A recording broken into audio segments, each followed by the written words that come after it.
So let's get started making our sauce with half a cup of barbecue sauce. Now I'm using the Bullseye Old Hickory here because I just like it, but you can use your favorite sauce. Just make sure you like the taste because it is going to determine the taste of the sauce.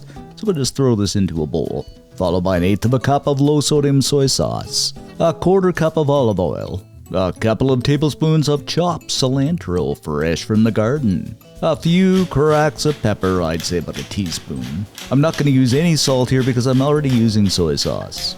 Then about a teaspoon of smoked paprika. Lastly, a good squeeze from half a fresh lemon. Then grab up your handy dandy spoon and give everything a mix, and believe me, it already smells good.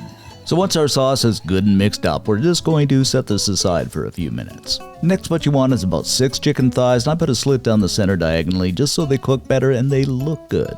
So we'll go ahead and add some oil to a pan over medium-high heat. Put those thighs in skin side down. And the trick is to make sure your pan is good and hot because you want a beautiful sear on these. So I'm going to sear these on the skin side, peeking occasionally for about 4 minutes until we get a really nice brown sear on there. Of course, while they're frying, I'm going to season these up with a bit of salt, about a teaspoon or so. And you got it, some ground black pepper, my fancy word for pepper. About a teaspoon of that. After about 4 minutes, we are going to give our chicken a flip over, and we got a pretty good sear on there. I'm happy with it. And we are going to let these fry away, and I give them the odd additional flip now and then until they are completely cooked through. And I always cook by feel, and when they're cooked, they're going to feel something like, a firm beach ball on the tongs. Okay, this chicken is done, so let's go ahead and set this aside on a plate. And to me, this looks mighty good, and just remember that chicken is going to keep cooking even as it rests. Next up, in the same pan over the same heat, add in half a small chopped onion, 3 cloves of garlic, and yes, you know me, I just have to have garlic.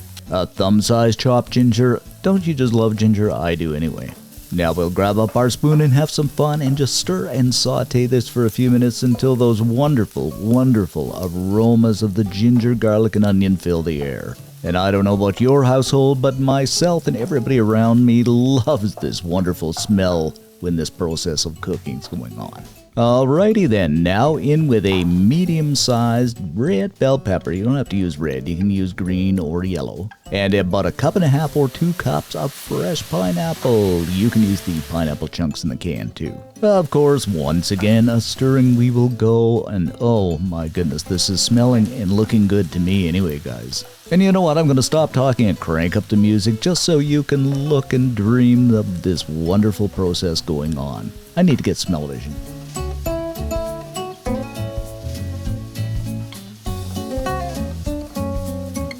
You guessed it, it is time to add that chicken back into the mix.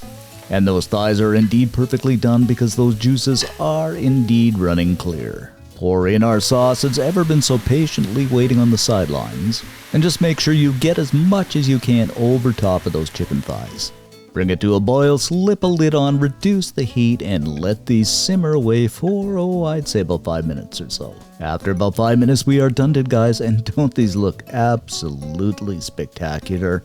Nothing I can say but, yum and delicious. At this point in time, you might be asking, how do I serve these up? Well, of course, we are going to serve this up over a bed of steaming hot rice. And there is absolutely nothing saying that you can't use mashed taters too. Of course, you know it, you have to get some more of that sauce and that pineapple and bell pepper over top of the chicken. And I don't know if your mouth ain't watering now, there is something wrong, fellettes and fellers. Because I know mine is, even re-watching this video. More sauce because you just got to have more sauce to sink into that rice. Of course, to make it all pretty like, we're gonna garnish it up with a bit more fresh cilantro. And there you have it, my friends, our barbecue-style one-pan pineapple chicken.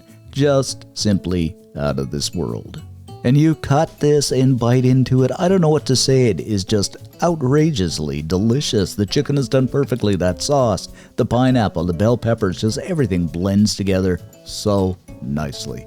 This, my friends, is simply a must-make. So if you like what you saw, don't forget to give us a like because it does help us out. And check out our other videos. We got tons of them, like 1,400. and most of all, subscribe. Thanks for watching, and see you next time.